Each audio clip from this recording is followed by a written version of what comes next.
agradeço antes de mais ao professor José Eduardo Franco por estas amáveis e excessivas palavras que a amizade consegue explicar e fundamentar.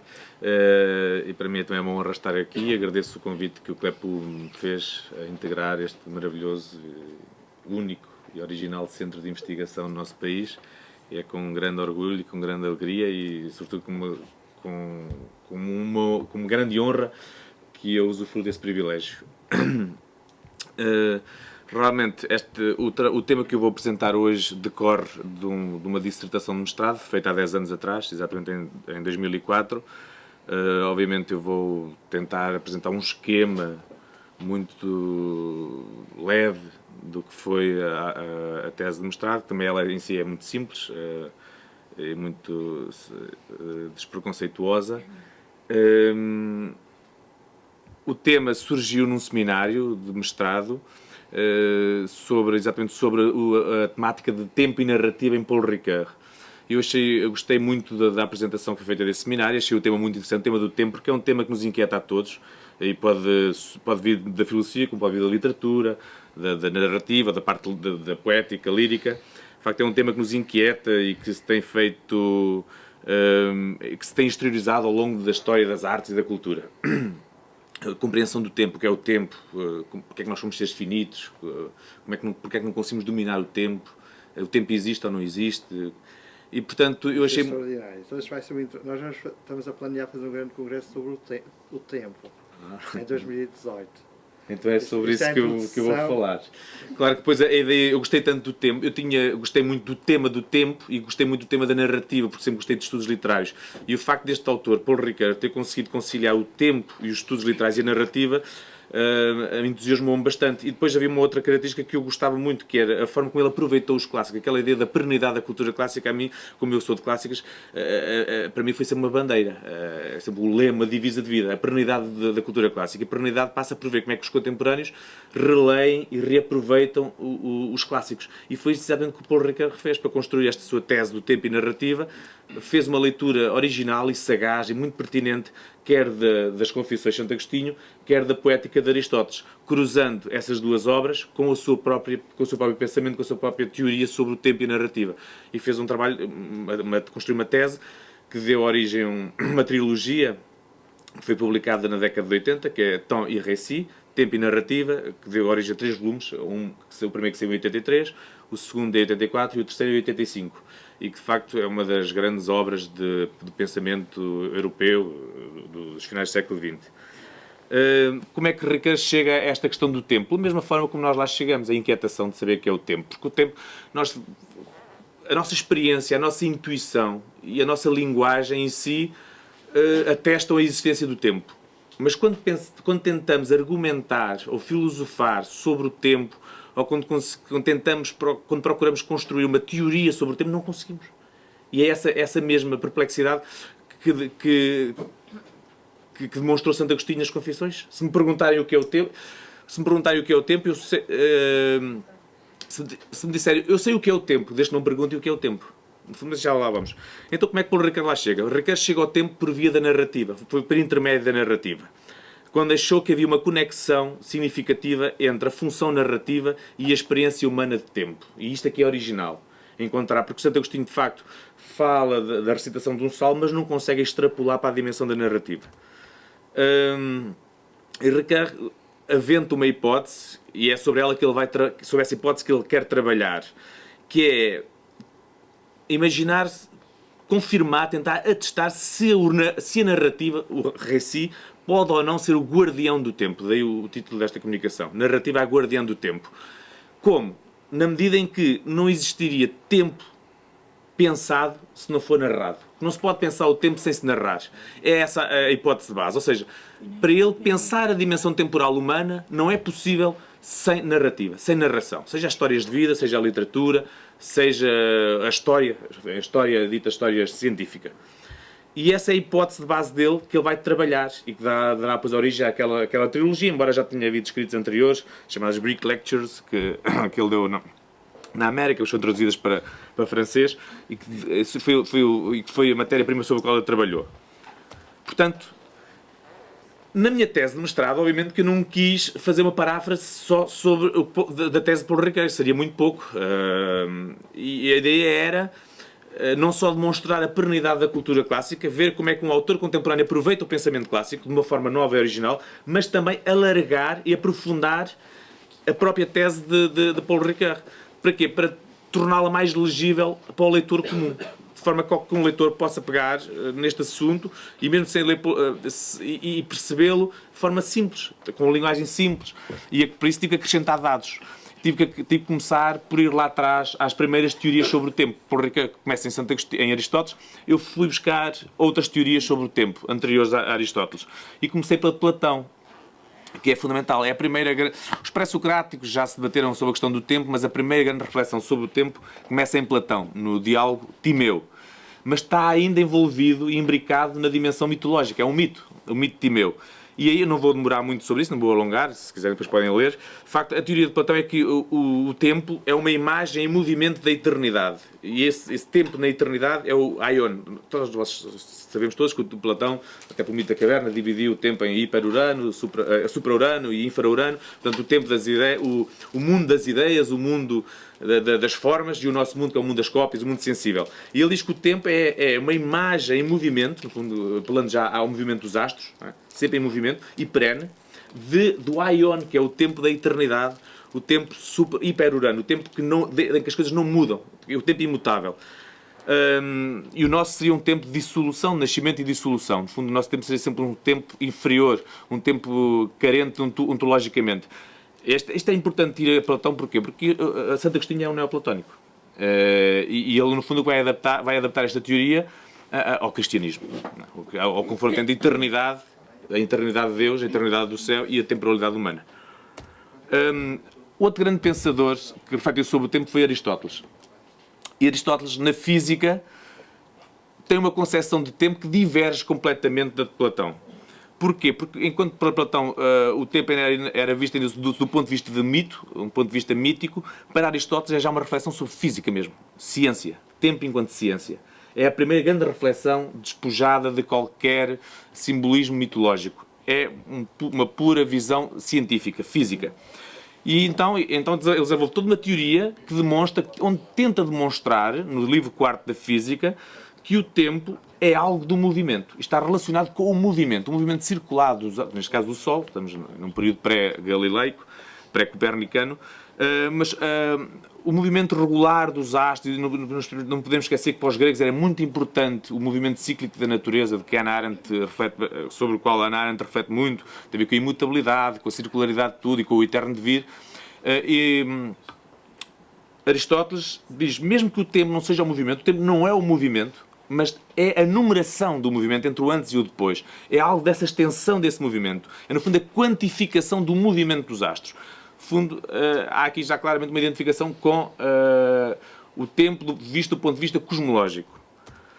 Meio século depois, Plotino. Plotino é um filósofo romano neoplatónico, do século III depois de Cristo, e baseia sobretudo na teoria de Platão. Mas acrescenta-lhe um elemento novo, um dado novo. É que o tempo não é já mito, não é, contrariamente a Aristóteles, não é um elemento da natureza, é um elemento da alma. Só que é da alma do mundo, não é da nossa alma humana. É da alma, porque Plotino concebe todo um esquema do mundo, do universo, tem a alma na base, depois tem o inteligível no meio e o uno no topo. E o tempo é um elemento da alma. Não é algo engendrado pela rotação do Sol, mas é apenas manifestado por essa deslocação. Portanto, afasta-se completamente de Aristóteles. E fazendo depender o tempo dessa alma que cria uma alma, como se o mundo todo estivesse cheio de vida. Isto é uma espécie quase de panteísmo, avant la lettre. Uma alma que é uma entidade física geradora do tempo, uma alma universal. Com certeza que os New Age gostariam muito desta teoria. E aqui começa a bifurcação que vai marcar toda a história da filosofia. Entre aqueles que veem o tempo como algo humano, psicológico, um fluir interno de consciência, o nosso sentir de passado, de presente e de futuro. Portanto, o tempo como uma realidade. intra-humana, intratemporal, usando a palavra, os termos de Heidegger, da intratemporalidade, e o tempo visto apenas de um ponto de vista meramente cosmológico, o tempo relacionado com a natureza, com o devir dos astros, dos movimentos, seja a roda do oleiro, seja o sol a pôr, seja a rotação cíclica das estações do ano. Esta bifurcação, que vai marcar muito a obra de Paul Ricoeur, que ele tenta depois superar, faz sentido, por exemplo, Aristóteles e Kant têm uma visão mais cosmológica e física, cronológica do tempo. Agostinho, na senda de Plotino e de Platão, e que depois segue para Husserl, por exemplo, ou Heidegger, tem uma visão mais interior do tempo, uma visão mais, poderíamos dizer, psicológica, interna do tempo, experiencial do tempo. Chegamos então a Santo Agostinho, que é a primeira, esta sim é uma reflexão de charneira, é uma reflexão que já deu aso a muitos estudos, é provavelmente a mais conhecida reflexão sobre o tempo, encontra-se no livro 11 das Confissões. Quem já leu as Confissões sabe que até ao livro 10, livro 9, 10, Santo Agostinho narra o seu passado, a sua biografia, por assim dizer, a primeira autobiografia da sua conversão, não é? E toda a gente conhece a história de Santo Agostinho, desde a vida dissoluta, as lágrimas da mãe, até aquela famosa relação no jardim, enfim, que leva à sua conversão espiritual. E depois o livro 10 é um livro de charneira, é um livro de transição entre o relato autobiográfico de transição do relato autobiográfico para o relato teológico, em que ele, depois a partir do livro 11 até ao 12 e 13, é tudo dedicado a questões de teologia e até mais de apologia cristã. E é preciso perceber, isso é que muitas vezes não se percebe na reflexão de Santo Agostinho, é que o tema do tempo não aparece avulso, não aparece do nada. Ele aparece como resposta, sobretudo aos maniqueus e a algumas heresias, de alguns grupos, algumas seitas que existiam na época e que perguntavam o que é que fazia Deus antes de criar o mundo. Então, mas existia tempo antes do tempo? Se não existia tempo, o que é que fazia Deus? No fundo, e é nesse quadro que se desenvolve toda a reflexão de Santo Agostinho. É importante perceber isso. E é aqui que surge então a famosa questão, com que ele começa a sua reflexão, no número 14 do livro 11. O que é o tempo? Se ninguém me perguntar, eu sei o que é. Mas se tentar explicar a alguém que me pergunte, eu já não sei. No fundo, eu dizia há bocadinho, essa realidade que nós intuímos, que experimentamos, que a nossa linguagem atesta, mas que se subtrai, que se furta a qualquer pensamento especulativo, racional, argumentativo, fenomenológico, podemos assim dizer. E então Santo Agostinho desenvolve a sua reflexão, começa por questionar o tempo visto do ponto de vista cosmológico, do ponto de vista da natureza, e começa a perguntar-se, então, é a reflexão que qualquer um de nós faria. Então o tempo, muito bem, o tempo, o que é o tempo? O passado já não existe. O futuro ainda não existe. Portanto, vou-me concentrar no presente. Vou ver que é o presente. Mas o presente passa tão depressa que eu acabo por nunca captar o presente. Mais, o presente é sempre subdividido. Pode sempre subdividir-se até ao infinito. Não, ele dizia, se houvesse uma fraçãozinha que não se pudesse dividir, uma migalhinha de presente não se pudesse dividir, que tivesse uma extensãozinha ao presente, então esse seria o tempo. Mas não, o passado não existe, o futuro ainda não existe e o presente está sempre a correr. É como o rio, aquele rio da Lídia, do Ricardo Reis. Portanto, a conclusão é que ele tira? Que o presente não tem extensão. Não existe, não tem extensão. Porque eu não consigo captar. É agora, não é? Já passou. É agora, não, já passou. E, portanto, não tendo extensão, praesens autem nullum habet spatium, não tendo espaço, o presente não tem um espaço, não tem uma extensão, o tempo, conclui Santo Agostinho, não existe do ponto de vista cosmológico, não existe do ponto de vista cronológico. Esse tempo não tem importância, não, é uma convenção nossa. Remete-se então para o interior. É claro que para Santo Agostinho é importante voltar ao interior. Porquê? Porque é o tempo da alma, é um homem em conversão, é um homem na relação com Deus, todo o palco da sua relação com Deus passa no interior e é aí que ele vai encontrar o tempo. E o que é que ele pensa? Qual é a sua conclusão? De facto, o passado já não existe, mas existe a memória do passado. O futuro já não existe, mas existem os sinais do futuro. O que existem, afinal, são afecções, affectiones, são impressões do passado, da memória em mim, e impressões do futuro que eu antevejo em mim. O que é que isso quer dizer? Quer dizer que o tempo só existe no presente. Existem, então, 3 presentes. Existe o presente das coisas passadas, ou seja, o passado está em mim, não está num lugar, portanto, esquecer as viagens no tempo que isso não pode existir, porque o passado não está num lugar. Isso, Santo Agostinho foi o primeiro a dizê-lo e até hoje ninguém conseguiu refutar.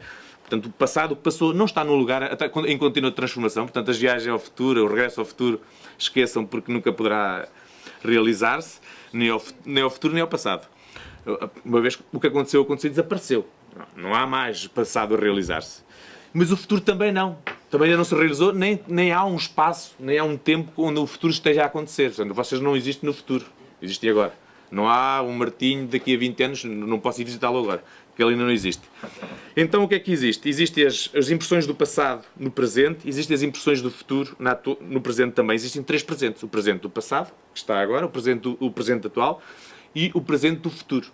E só aí é que pode haver tempo. O tempo são então esse tríplice presente, esses 3 tempos do presente na atualidade. O presente atual, o presente do passado e o presente do futuro. Todos reunidos no momento atual. Só que Santo Agostinho depois coloca tem uma questão, mas como é que eu consigo dividir, como é que eu consigo quantificar, medir o tempo? Se de facto ele só existe no presente, e se o presente não tem extensão, como é que eu consigo medir o tempo? E é então que ele apresenta um exemplo, que é o exemplo que vai ser bastante produtivo, profícuo para Paul Ricoeur, que é o exemplo da recitação de um salmo. Santo Agostinho diz assim, quando estou para rezar e quero recitar o Salmo 80, eu não escolhi ao acaso, o Salmo 80, se bem se lembram, é aquele que diz 1000 anos, Senhor, a vossos olhos são como o dia de ontem que passou. Quando quero recitar o Salmo 80, eu ponho dentro do Salmo. Para trás da minha memória não há nada, porque eu ainda não comecei a recitar o Salmo. Tudo é expectativa. Tenho o Salmo todo para recitar. E sei, conheço o Salmo e a minha expectativa é enorme. Conheço o Salmo e sei que vou recitar. E a minha atenção, dirijo a minha atenção para o presente. Começo a recitar.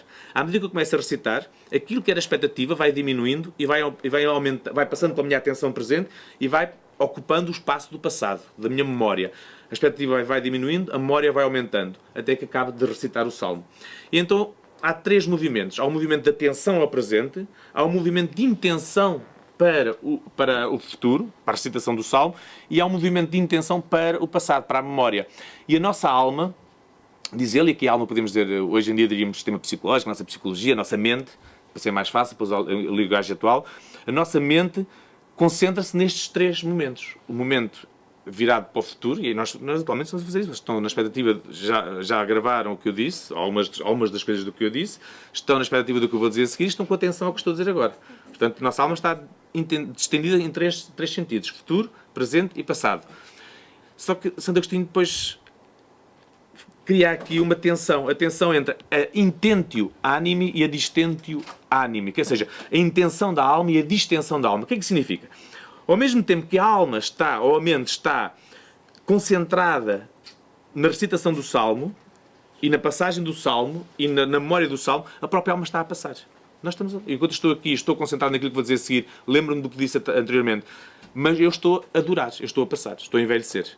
E o tempo está a correr. Isso gera então o quê? Quer dizer que a alma se distende. A alma, ao mesmo tempo que mede o tempo e ao mesmo tempo que se concentra no tempo, também envelhece. Ou seja, não consegue dominar o tempo. A alma é dominada pelo tempo. E aí este paradoxo, esta aporia, este confronto entre a dissolução, a discordância, a dispersão humana, a nossa dispersão humana, e a conversão, a concentração, que vai dar asa a que Paul Ricoeur desenvolva a sua teoria. Porquê? Porque se vimos, da perspectiva agostiniana, o tempo tem uma carência ontológica. Porquê? Porque o tempo é sempre visto em confronto com a eternidade, tal como já Platão fazia, e Plotino também. Ora bem, em confronto com a eternidade, o nosso tempo é sempre pobre. Porque a eternidade é imutável. A eternidade não quer dizer que dure para sempre. A eternidade é o que é imutável, é o que dura, é o que está sempre. Está sempre, não quer dizer que dure para sempre, é o que está sempre. De forma imutável. Enquanto nós somos sujeitos à dispersão, à mutabilidade, à fugacidade, à efemeridade. Estes são os grandes temas da humanidade. O tempo é o grande tema da humanidade, juntamente com a morte e com o amor. De facto, a nossa condição de seres provisórios, fugazes, efêmeros, advém do tempo. Por isso é que nós produzimos imensa literatura, imensas obras de arte, cinema, teatro, pintura sobre esta matéria. Porque é a matéria que mais nos atormenta. Porque é que nós morremos, porque é que nós passamos, porque é que nós não controlamos o tempo. E mais, a tentativa de conseguir perceber o tempo, porque é que nós não conseguimos perceber o tempo. E o que Paul Ricoeur é perceber alguma coisa do tempo, se não cientificamente, pelo menos poeticamente. Poeticamente é o que ele pensa. Então, vai tentar encontrar um contraponto a esta dissolução agostiniana. Se em Agostinho a alma dispersa-se, a alma não consegue controlar o tempo, a discordância se sobrepõe à concordância, ele vai tentar encontrar algo em que a concordância se sobreponha à discordância. Onde é que é isso? Nas histórias, nas narrativas. Em tudo o que é peripécia, agentes, meios, fins, tudo o que acontece e parece que solto, parece que o caos se reúne num cosmos que é o texto narrativo. Portanto, esta falha que ele encontra na alma de agostiniana, na mente agostiniana, que é advém do facto de ela apontar para 3 sentidos ao mesmo tempo. Para o futuro, para o passado e para o presente. E por isso é que passa. Ela não consegue concentrar. Se conseguíssemos concentrar a alma num só tempo, reunindo o passado, o presente e o futuro, aí seríamos imortais e imutáveis. Seríamos eternos. Mas é isso que nós não conseguimos. Essa é a falha interna da nossa mente. E daí é isso que leva então Ricard a procurar no modelo aristotélico do mythos. Vai então retomar um outro texto famoso da Antiguidade, um dos textos mais famosos da história da cultura ocidental, dos mais lidos, dos mais estudados, dos mais vezes publicado, e sabem que ele teve, há quem esteja aqui a fazer trabalhos sobre ele, e que teve um impacto ao longo dos séculos. Assim, a Paula está a fazer um trabalho sobre a poética aristotélica, a recepção, porque deu origem a uma infinidade de outras poéticas e adaptações, e ainda hoje não podemos dispensar a poética. Eu vou dar um exemplo que tem a ver com isto. Como a própria poética aristotélica ainda sobrevive no cinema e nas obras. No modelo aristotélico, ele diz que o mythos, que é a narrativa, se pudéssemos dizer, o mythos é a intriga, é a concordância que vence a discordância. Porque a mimesis, que é a capacidade de criadora, estilizadora, recriadora, é o espaço da ficção, opera uma síntese de factos discordantes e heterogéneos da ação humana num objeto narrativo coeso, total e unitário, segundo as leis da verosimilhança e da necessidade. O que é que Aristóteles queria dizer com isto? Queria dizer que ele estava a falar de tragédia, é preciso ter isso em atenção. Depois Paul Ricard eleva este género trágico a um metagénero, onde cabe tudo o que é género narrativo. Mas Aristóteles só estava a falar de tragédia. Claro que Paul Ricard estica, dizendo o que Aristóteles disse sobre tragédia pode ser dito sobre a escrita de narrações ou narrativas de modo geral, ficcionais e históricas. Porque todas funcionam do mesmo modo. Eu quero escrever a história do 25 de Abril. 25 de Abril tem uma data de acontecimentos heterogéneos, dispares, peripécias. Como é que eu posso reunir tudo isso num todo coeso, compreensível e unitário? É fazendo a narrativa. Fazendo a narrativa. Não fazer uma crónica é pôr acontecimentos uns assim aos outros, sem qualquer ordem, só com pura ordem cronológica. Fazer narrativa é tornar a história legível, é dar um sentido, um fio narrativo, dar um fio legível à história. Capacidade de poder segui-la lendo até ao fim, até um desenlace. Isso é o que faz a história ficcional, os nossos romances, as nossas biografias ficcionais, e é o que faz a história dita científica. Claro, com grandes diferenças depois em termos do método. Mas o que é que as duas fazem? Procuram um sentido. E a questão do sentido não é inocente em Paul Ricard. Paul Ricard, no fundo, está a tentar resgatar o sentido, a questão do sentido. Porque no século XX, depois com o relativismo pós-modernista, a dado momento, a ideia que o que se perdeu foi o próprio sentido, a incapacidade de fazer sentido sobre a realidade e a capacidade de fazer sentido sobre nós próprios. Na medida em que, à partida, não haveria sentido nenhum. Tudo seria um caos, tudo seria aleatório. Então, Aristóteles concebe esta ideia do mythos como uma concordância da discordância, a capacidade de juntar factos dispares num todo coeso. E a mimesis, enquanto atividade mimética recriadora, é portanto ver que não é uma figuração, é uma refiguração, não é uma transposição cópia mimética, no sentido que nós damos a mimesis por vezes que é errado, é uma estilização da realidade prática, permite a configuração da experiência temporal humana pelo desvio ao corte próprio da intriga em relação ao campo do real. O que é que isto significa? Significa que qualquer artista, pintor, escultor, narrador, historiador, o que faz é olha para o campo da realidade prática e faz uma transposição metafórica para a narração, mas não é uma cópia tipo chapa fotográfica. A mesma chapa fotográfica também não é uma cópia do real, enfim. Porque há sempre o papel da subjetividade. É uma recriação, uma estilização desse campo, porque ao introduzirmos a narrativa estamos sempre a estilizar, estamos a fazer um aumento icónico. Portanto, não há essa ideia de duplicação, isso não existe. O que é uma recriação, instala-se um espaço de ficção. Isso é feito pela mimesis, é operado pela mimesis, que é essa capacidade de recriar o real, recriar o campo prático. E desta forma, e já estou mesmo a chegar ao fim, concebendo um objeto narrativo, nós estamos a conjugar duas proporções variáveis, em proporções variáveis, duas dimensões da temporalidade. Por um lado, a cronológica, que é a sequência linear dos acontecimentos, o que aconteceu de forma linear, e por outro lado, a capacidade de transformar um conjunto linear de acontecimentos numa ideia, num tema, num instante. E isso é que é notável, de facto. Como é que a narrativa para Paul Ricoeur pode ser uma resposta poética à aporia da temporalidade? Imaginem os maias. Têm os maias à vossa frente. Os maias relatam um conjunto de acontecimentos de forma linear, mais ou menos, embora haja analepses, prolepses, mas um relato de acontecimentos. Há ali um conjunto de acontecimentos que podiam ser narrados de forma linear. É o tempo linear, é o nosso tempo cronológico. É a captação do tempo, tal como nós os experienciamos e vivemos no dia-a-dia. Mas, eu digo, imaginem os maias. E quando eu digo imaginem os maias, automaticamente na vossa mente surge uma imagem dos maias, uma ideia dos maias. Um romance, uma história de amor, uma história de incesto, um conjunto de peripécias entre indivíduos diferentes. Imediatamente há uma imagem. A história dos maias surge-vos como um todo na vossa mente. Como um todo coeso, unitário. Isso é que é o mitos. Isso é que é vencer o tempo. Aí é que nós conseguimos vencer o tempo. Porque é aí que nós conseguimos trazer a concordância que Santo Agostinho não conseguiu.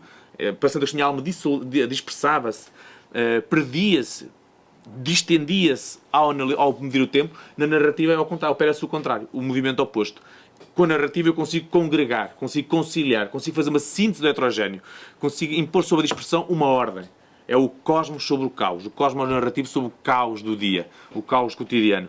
E de facto, quando nós pensamos numa obra que lemos, nós temos imediatamente vem à nossa mente uma imagem, um tema unitário, e instantâneo. Essa é a grande capacidade narrativa.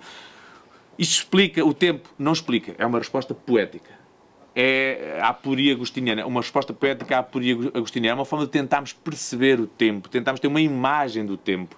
É uma outra forma de estilizar o tempo, uma vez que provavelmente nunca será possível, e muitos filósofos o tentaram, aqueles que eu elenquei atrás, nunca será possível produzir uma reflexão definitiva, científica sobre o tempo. Claro que o tempo para nós só é um problema visto do ponto de vista interior, psicológico. Porque visto do ponto de vista da natureza, não é problema nenhum. Os astrónomos têm estado a afinar para ver se realmente conseguem movimentos certinhos. E sabemos que neste momento há uma discrepância de 1 segundo ou 2 em cada não sei quantos anos. Esse tempo está resolvido. Isso é um tempo quantificável. Basta contar as rotações do Sol, da Terra em torno do Sol, das estações, dos dias, a instituição do calendário. Foi por isso que foi feito. Esse não representa grande problema. São problemas científicos que eles vão resolver. O problema é que o tempo para nós é visto... O nosso grande problema é o tempo interno. Porque é que há coisas que nos parecem que duram 1 hora e outras na mesma situação, outras que parecem que duram... Porque é que o tempo é relativo? Quer dizer, uma mão na brasa, 1 minuto com uma brasa na mão, pode parecer 1 hora, não é? E sem a brasa pode parecer, sei lá, 5 minutos. Portanto, o tempo aí é nessa dimensão interna do tempo, o passado, a questão do passado, do futuro, as nossas memórias, o sentir que a vida se esvai, flui, que o tempo esfuga. Esse é que nos levanta perplexidade e nos faz pensar e nos leva a produzir obras de arte que tentem dar uma resposta. Claro que depois o grande desígnio de Paul Ricoeur e o seu projeto era, e ele tenta conseguir, depois com o cruzamento entre história e ficção, que não fica para hoje, demonstrar que o nosso tempo interno não é independente do tempo cronológico. O nosso tempo antropológico não é independente do tempo dos astros. Ou seja, nós medimos o tempo, porque as medidas que nós temos para medir o tempo, da questão do salmo, por exemplo, na música, breves e semibreves, ou cheias e mínimas, nós temos uma noção de tempo interno. Conseguimos fazer...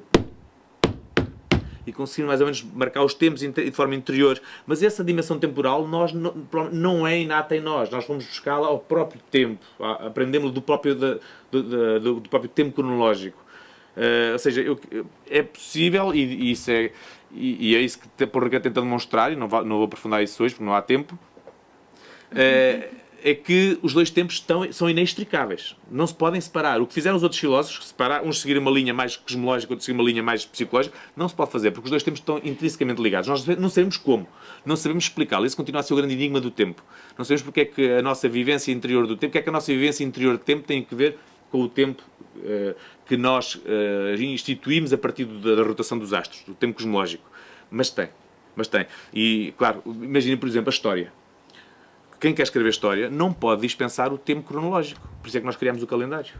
Por isso é que marcámos os anos. Por isso é que marcámos as eras. Isso é tudo ficção. As eras são uma ficção. Nós decidimos marcar o tempo depois de Cristo e antes de Cristo. Nós podíamos marcar, sei lá, ter marcado depois de Sócrates antes de Sócrates. Ou depois de Santo Agostinho. Decidimos que há ali uma época medieval e aqui uma época moderna. Podíamos, isso é uma ficção. Instituímos isso, convencionámos. Porquê? Para nos ajudar a marcar o tempo. Ou a questão da sucessão das gerações. A questão dos arquivos. Arquivar, marcar por datas. Isso como é que se faz? Só com recurso ao tempo cronológico. Ou seja, a história, e mesmo a história, é uma forma de conciliar estas duas dimensões do tempo. O tempo cronológico é em 1970, é 25 de abril de 1974, deu-se em Portugal a Revolução dos Cravos. Está ali a dimensão cronológica e a dimensão afetiva, interior, da liberdade, conseguimos as duas dimensões temporais. Também, quem escreve obras de literatura, narrações, ficções, também não pode dispensar estas dimensões do tempo. Porquê? Porque, se por um lado a narrativa é uma criação, é uma metáfora, é uma invenção, ela inscreve-se num tempo que, mesmo que possa não ter sido real, no caso dos romances históricos, tenta haver uma aproximação ao real, mas mesmo que não seja real, até pode ser uma ficção científica, ele inscreve-se sempre num tempo inventado, mas que é um tempo inventado que à maneira do tempo real do cosmológico. Quer dizer, por exemplo, sei lá, em 1856, Carlos da Maia, imagina, não sei quando seja dados específicos, Carlos da Maia encontrou-se com Maria Eduarda. Não se encontrou, mas veja, aquele tempo é criado à imagem do tempo real, do tempo cronológico. Quer dizer, mesmo a narrativa ficciona o tempo à imagem do tempo real do cronológico. A própria narração ficcional concilia estes dois tempos. Tal como a história concilia os dois tempos, a ficção também o concilia. Quem narra sempre radicado num tempo, inscrito num tempo. Mesmo que seja uma ficção científica. Em 2057, o homem, o extraterrestre, visitou a Terra e deu aí uma grande... Houve aí pancadaria, tal. Sempre a dimensão ficcional com a dimensão cronológica.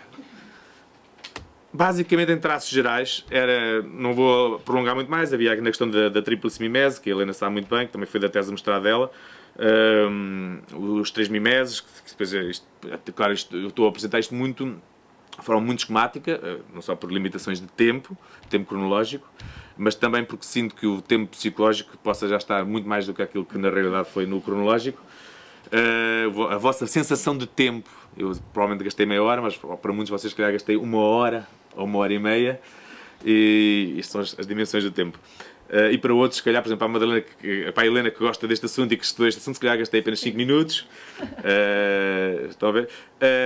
Não vou prolongar mais, não vou aprofundar mais, nem desenvolver muito mais. Se alguém tiver curiosidade para estas matérias, em primeiro lugar deve ler Paul Ricoeur, e depois pode ler entre os milhares de pessoas que já se pronunciaram sobre o tema, inclusive eu, podem encontrar outros dados, outros fatores, outros elementos que podem ajudar a perceber melhor esta questão. Mas a grande tese Paul Ricoeur é exatamente esta que eu tenho aqui transcrita, o tempo, que é uma transcrição, uma tradução do seu pensamento. O tempo torna-se tempo humano na medida em que é articulado de um modo narrativo, e a narrativa alcança a sua significação plena quando se torna uma condição da existência temporal. Isto causa imensa polémica, como devem imaginar, sobretudo entre os construcionistas, em semiótica estruturalista, enfim, essa é outra batalha de Paul Ricoeur. A semiótica estruturalista, para a semiótica estruturalista, o texto deve ser visto isoladamente, fora do campo prático onde se radica, independentemente do leitor e independentemente do referente exterior a que se reporta. Para Paul Ricoeur, e isso entra depois a questão da tríplice mimese, que podem depois estudar. Para Paul Ricoeur não é assim. Cada texto, cada narração tem 3 mimeses. Há o campo prático, onde ele se baseia, que é a matéria-prima, o modelo, que há a configuração, a mise en entrée, configuração narrativa, e depois a refiguração, que é feita pelo leitor, por aquilo que recebe. E isso também é com base em Aristóteles, fundamenta-se na catarse. Se há catarse, é porque há alguém que assiste à peça. Se ninguém assistisse à peça, não sentia catarse. Se eu vou ao cinema e sinto alguma coisa, sinto emoção, se leio um livro e sinto uma emoção, que seria o sucessâneo da catarse, é porque eu, de facto, há ali alguém. Para os estruturalistas, não. Para os estruturalistas, o que importa é o texto isolado. Não quer saber se se baseia numa história real ou fictícia, se existe num tempo histórico ou não, nem quer pensar quais foram as intenções do autor, nem, tampouco, pensar se há alguém que vai receber, que vai ler isto, que depois dá origem depois à estética da recepção de Humberto Eco, como sabe, que é exatamente contrariar este movimento. As 3 mimeses, isto é só para vos aguçar o bom apetite. Quem gostar destas matérias da teoria literária deve ler a questão da tríplice mimese, que era o que se viria agora na continuidade deste pensamento. Pronto, que é a tal questão do referente a montante, que é a mimese 1, e um referente a jusante, que é a mimese 3, a jusante da configuração narrativa da mise en intrigue. Posto isto, penso que não tenho mais nada para dizer, só que há bocado disse que daria um exemplo de como a poética aristotélica ainda hoje está presente no nosso cotidiano. Há um filme de 2 irmãos americanos que têm um cinema assim um bocadinho alternativo, chamados Kaufman, Charlie Kaufman e Andy Kaufman. Já fizeram alguns filmes, e um deles chama-se Inadaptado, que é com o Nicolas Cage. Há 2 Nicolas Cage. O Nicolas Cage é em duplicado. Um playboy e outro marrão, escritor de guiões. Esse que é intelectual e escritor de guiões, a ele é-lhe pedido que escreva um guião para um filme. Mas ele não consegue desenvolver um guião porque lhe faltam acontecimentos, peripécias, e conflito, factos heterogéneos. E a única coisa que ele pediram que fosse um guião para um filme sobre flores. E ele começa a estudar as flores. Aprofunda a matéria sobre flores, orquídeas e tudo mais, mas não consegue construir um guião. Porquê? Porque a única coisa que consegue fazer é descrever flores. E como é que da descrição de flores pode surgir um filme? Pode surgir uma peça de teatro? Pode surgir uma narrativa? Não. Ok, aí é uma descrição. Não há acontecimentos, não há factos. E é então que ele decidiu fazer uma formação sobre poética aristotélica. E ao fazer a formação durante o fim de semana sobre poética aristotélica, fica a saber que para haver intriga, para haver romance, para haver filme, para haver guião, tem que haver conflito, tem que haver acontecimentos, não pode haver meramente descrições. E então, a partir daí, ele inventa todo um conflito em que ele e o irmão e mais uma data de figuras entram em ação em torno de flores. Vale a pena ver esse filme, que é muito curioso, que tem aquela famosa imagem de um vaso partido e a cara do Nicolas Cage no vaso com a flor dentro. Portanto, para ver que uma poética aristotélica está muito presente hoje em dia ainda. Aliás, e não só, há outros casos em que a poética aristotélica tem sido aproveitada, tem sido referida. Posto isto, muito obrigado pela vossa atenção. Peço desculpa pelo tempo que vos tomei.